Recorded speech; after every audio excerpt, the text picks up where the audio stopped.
आषाढी वारीच्या पार्श्वभूमीवर परिवहन मंत्र्यांची सातारा विभागातील बसस्थानकांना अचानक भेट. शिरवळ येथे सर्व साध्या एसटी बसेस थांबवण्याचे थेट आदेश. आषाढी वारीच्या पार्श्वभूमीवर पंढरपूरकडे जाणाऱ्या भाविकांची वाढती गर्दी लक्षात घेऊन महाराष्ट्र राज्य मार्ग परिवहन महामंडळाच्या सातारा विभागातील शिरवळ, लोणंद आणि फलटण बसस्थानकांना परिवहन मंत्री प्रताप सरनाईक यांनी रविवारी अचानक भेट देत प्रवासी सुविधा, स्वच्छता आणि सेवा व्यवस्थेची प्रत्यक्ष पाहणी केली. यावेळी त्यांनी प्रवाशांशी संवाद साधून त्यांच्या अडचणी जाणून घेतल्या. तसेच प्रवाशांच्या सुविधाबाबत कोणतीही तडजोड सहन केली जाणार नसल्याचा स्पष्ट इशारा दिला. पाहणीदरम्यान मंत्री सरनाईक यांनी बसस्थानकातील प्रसाधनगृहांची तपासणी केली. काही ठिकाणी आढळलेल्या अस्वच्छतेबाबत त्यांनी तीव्र शब्दात नाराजी व्यक्त करत संबंधित अधिकाऱ्यांना स्वच्छता, देखभाल आणि दर्जा सुधारण्यासाठी तातडीने उपाययोजना करण्याचे निर्देश दिले. यावेळी शिरवळचे सरपंच आणि उपसरपंच यांनी मंत्री सरनाईक यांची भेट घेऊन अनेक साध्या एसटी बसेस शिरवळ बसस्थानकावर न थांबता थेट महामार्गावरील उड्डाणपुलावरून जात असल्याची तक्रार मांडली. त्यामुळे स्थानिक नागरिक, विद्यार्थी, ज्येष्ठ नागरिक आणि इतर प्रवाशांची मोठी गैरसोय होत असल्याचे त्यांनी निदर्शनास आणून दिले.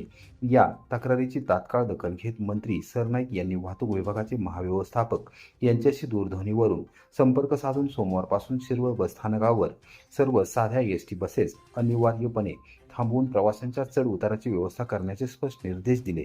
यावेळी बोलताना मंत्री सरनाईक म्हणाले की प्रवाशांच्या सुविधा, स्वच्छता आणि वेळेवर सेवा या बाबतीत कोणतीही तडजोड सहन केली जाणार नाही. नागरिकांच्या तक्रारींवर तातडीने निर्णय घेऊन त्याची प्रभावी अंमलबजावणी करणे हीच राज्य शासनाची कार्यपद्धती आहे. पाहणी दरम्यान आढळलेल्या सर्व त्रुटी तातडीने दूर करण्याचे, बसस्थानक परिसरात नियमित स्वच्छता व देखभाल ठेवण्याचे, स्वच्छतागृहांचा दर्जा उंचावण्याचे आणि प्रवाशांना कोणत्याही प्रकारचा त्रास होणार नाही यासाठी आवश्यक त्या सर्व उपाययोजना त्वरित राबवण्याचे निर्देश त्यांनी संबंधित अधिकाऱ्यांना दिले. आषाढी वारीच्या काळात भाविकांना सुरक्षित, स्वच्छ आणि दर्जेदार प्रवास सुविधा उपलब्ध करून देण्यासाठी प्रशासनाने अधिक दक्ष राहावे असे त्यांनी स्पष्ट केले. साहेबांना सांगा, नीट लक्षात घ्या, गाड्या येत नाहीत मध्ये. आणि अपंग आहे ना, अपंग विद्यार्थी यांना सुद्धा एवढा प्रॉब्लेम येतो की बोलायचं सोय नाही. म्हातारी माणसांना तिकडे उभं राहिलं, कित्येक वेळा तिथे ऍक्सिडेंट झालेला आहे. शिरवळ बस स्थानकामध्ये आलेलं आहे. गाड्या डायरेक्ट पुढे जातात. उद्यापासून प्रत्येकाला द्या, बाहेरच्या असू द्या किंवा आतल्या असू द्या, शिरवळ बस स्थानकाला थांबून सगळ्या गाड्या पुढे गेल्या. उद्यापासूनच कुठल्याही परिस्थितीमध्ये एकही एसटी शिरवळ बस स्थानक सोडून पुढे जाता कामा नये. तिकडे भले छोटा 5 मिनिटाचा 2 मिनिटाचा हॉल्ट आहे, पण तो घेऊनच पुढे जाईल. राष्ट्रीय महामार्ग प्राधिकरणाचा थेट इशारा. वडूद व वाडे येथील दगडी पुलांवर अवजड वाहतूक बंद करण्याची शिफारस. सातारा, लोणंद, पुणे राष्ट्रीय महामार्गावरील वडूद येथील कृष्णा नदी पूल आणि वाडे येथील वेण्णा नदी पूल यांच्या सुरक्षितेबाबत भारतीय राष्ट्रीय महामार्ग प्राधिकरणाने NHAI गंभीर चिंता व्यक्त केली आहे. दोन्ही ऐतिहासिक दगडी कमानीच्या पुलांवरून अवजड व्यावसायिक वाहनांची वाहतूक तातडीने बंद करून ती पर्यायी मार्गाने वळवण्याची शिफारस प्राधिकरणाने जिल्हा प्रशासनाकडे केली आहे. त्यामुळे आता जिल्हा प्रशासनाच्या निर्णयाकडे सर्वांचे लक्ष लागले आहे. प्राधिकरणाने 9 जुलै 2026 रोजी जिल्हाधिकारी संतोष पाटील यांना पाठवलेल्या अधिकृत पत्रात दोन्ही पुलांची सद्यस्थिती चिंताजनक असल्याचे नमूद केले आहे. डिसेंबर 2024 मध्ये करण्यात आलेल्या सविस्तर तांत्रिक तपासणीनंतर तसेच यंदाच्या पावसाळ्यात झालेल्या पाहणीत पुलांमध्ये पाण्याची गळती, किरकोळ संरचनात्मक तडे, दगडी कमानीच्या बांधकामातील झीज, खराब झालेल्या डांबरी पृष्ठभाग, खड्डे, दगडी बांधकामातील सिमेंट मोटार्सची झीज आणि पुलांवर वाढलेली झाडे झुडपे आढळून आली आहेत. तपासणी अहवालात पावसाचे पाणी वाहून नेणाऱ्या निचऱ्याच्या नळ्या गाळामुळे मोठ्या प्रमाणात बंद झाल्याचे स्पष्ट करण्यात आले आहे. वाडे येथील पुलावरील सर्व निचरा व्यवस्था बंद असून वडूद येथील पुलावरील निम्म्या निचरा नळ्या कार्यरत नसल्याचे निरीक्षण नोंदवण्यात आले आहे. यामुळे पुलावर पाणी साचून त्यांच्या टिकाऊपणावर परिणाम होत असल्याची भीती व्यक्त करण्यात आली आहे. या धोकादायक स्थितीकडे सर्वप्रथम सामाजिक कार्यकर्ते मदन भीमाजी साबळे यांनी लक्ष वेधले होते. त्यांनी 22 मे 2026 रोजी राष्ट्रीय महामार्ग प्राधिकरणाकडे लेखी निवेदन देऊन दोन्ही पुलांवरील अवजड वाहतूक बंद करणे, स्वतंत्र संरचनात्मक सुरक्षा तपासणी करणे, निचरा व्यवस्था तातडीने कार्यान्वित करणे, पुलांवरील झाडेझुडपे हटवणे आणि आवश्यक दुरुस्ती करण्याची मागणी केली होती. राष्ट्रीय महामार्ग प्राधिकरणाने नवीन समांतर पूल पूर्ण होईपर्यंत आवश्यक दुरुस्ती करून हलक्या वाहनांची वाहतूक सुरू ठेवण्यास हरकत नसल्याचे स्पष्ट केले आहे. मात्र नागरिकांच्या सुरक्षितेचा विचार करून अवजड व्यावसायिक वाहनांची वाहतूक तातडीने पर्यायी मार्गाने वळवणे आवश्यक असल्याचे नमूद केले आहे. दरम्यान प्राधिकरणाच्या अधिकृत शिफारसीनंतर सामाजिक कार्यकर्ते मदन भिभाजी साबळे यांनी पुन्हा जिल्हाधिकाऱ्यांकडे निवेदन सादर करून तात्काळ अंमलबजावणी करण्याची मागणी केली आहे.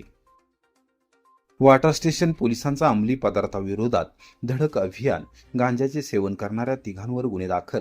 सातारा जिल्ह्यात अंमली पदार्थाच्या विक्री, वाहतूक आणि सेवनाविरोधात सुरू असलेल्या विशेष मोहिमेअंतर्गत वॉटर स्टेशन पोलिसांनी प्रभावी कारवाई करत गांजाचे सेवन करणाऱ्या 3 जणांविरुद्ध गुन्हे दाखल केले आहेत. सार्वजनिक ठिकाणी अंमली पदार्थाचे सेवन करणाऱ्या विरोधात भविष्यातही कठोर कारवाई सुरूच राहणार असल्याचा इशारा पोलिसांनी दिला आहे. पोलीस अधीक्षक निखिल पिंगळे, अप्पर पोलीस अधीक्षक वैशाली कडूकर आणि कोरेगावच्या उपविभागीय पोलीस अधिकारी राजश्री तेरणी यांच्या मार्गदर्शनाखाली वॉटर स्टेशन पोलीस ठाण्याने अंमली पदार्थाविरोधात विशेष मोहीम राबवली आहे. त्यानुसार सहाय्यक पोलीस निरीक्षक सुशील भोसले यांनी पोलीस ठाणे हद्दीत सार्वजनिक ठिकाणी गस्त वाढवून प्रभावी गस्त सुरू केली असून गोपनीय बातमीदारांचे जाळेही सक्रिय करण्यात आले आहे.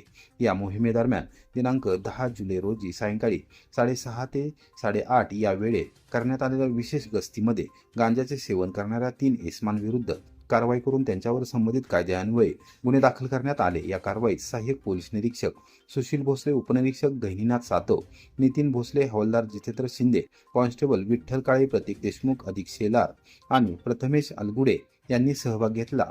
या गुन्ह्यांचा पुढील तपास पोलीस हवालदार अमोल करणे करत आहेत.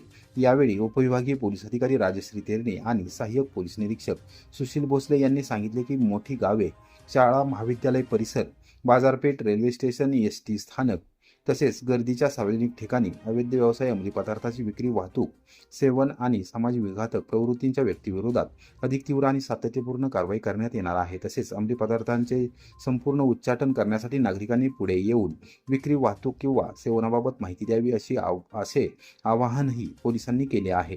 माहिती देणाऱ्या नागरिकांची व युवकांची ओळख पूर्णपणे गोपनीय ठेवली जाईल असेही पोलिसांकडून स्पष्ट करण्यात आले आहे. साताऱ्यात नेमकं चाललंय तरी काय? बनावट QR कोडनंतर आता चक्क 16 लाखांची थारच लंपास. शातीर चोरामुळे शहर पोलिसांची झोप उडाली. साताऱ्यात गुन्हेगारीचा नवा ट्रेंड पाहायला मिळत असून बनावट QR कोडद्वारे फसवणुकीच्या घटनांनंतर आता चक्क 16 लाखांची महिंद्रा थार टेस्ट ड्राईव्हच्या बहाण्याने पळवण्याचा धक्कादायक प्रकार समोर आला आहे. या शातीर चोराच्या धाडसी कारनाम्यामुळे पोलिसांसमोर मोठे आव्हान उभे राहिले आहे. घटना जुने MIDC परिसरातील जय मोटर्स प्रायव्हेट लिमिटेड या महिंद्रा कंपनीच्या शोरूममध्ये 5 जुलै रोजी घडली. आरोपी अगदी सामान्य ग्राहकाच्या वेशात शोरूममध्ये दाखल झाला. त्याने थारची बारकाईने पाहणी केली, खरेदीची इच्छा व्यक्त केली आणि टेस्ट ड्राईव्हची मागणी केली. त्याच्या वागणुकीवर कोणालाही संशय आला नाही. टेस्ट ड्राईव्ह करून परतल्यानंतर त्याने शोरूम कर्मचाऱ्याला गाडीचा आवाज येतोय, जरा खाली उतरून पहा असे सांगितले. कर्मचारी गाडी खाली आवाज तपासण्यासाठी उतरला आणि याच क्षणाची वाट पाहत बसलेल्या भामट्याने थार भरधाव वेगाने पळवली. काही क्षणातच 16 लाखांची आलिशान गाडी डोळ्यासमोरून गायब झाली. घटनेनंतर शोरूममध्ये एकच खळबळ उडाली. या प्रकरणी सातारा शहर पोलीस ठाण्यात अज्ञात आरोपीविरुद्ध फसवणुकीचा गुन्हा दाखल करण्यात आला असून CCTV फुटेज आणि इतर तांत्रिक पुराव्यांच्या आधारे पोलिसांनी आरोपीचा शोध सुरू केला आहे. साताऱ्यात सलग घडणाऱ्या अशा धाडसी घटनांमुळे नागरिकांमध्ये चिंता व्यक्त होत असून साताऱ्यात नेमकं चाललंय तरी काय असा प्रश्न आता सर्वसामान्यांच्या मनात उपस्थित होत आहे.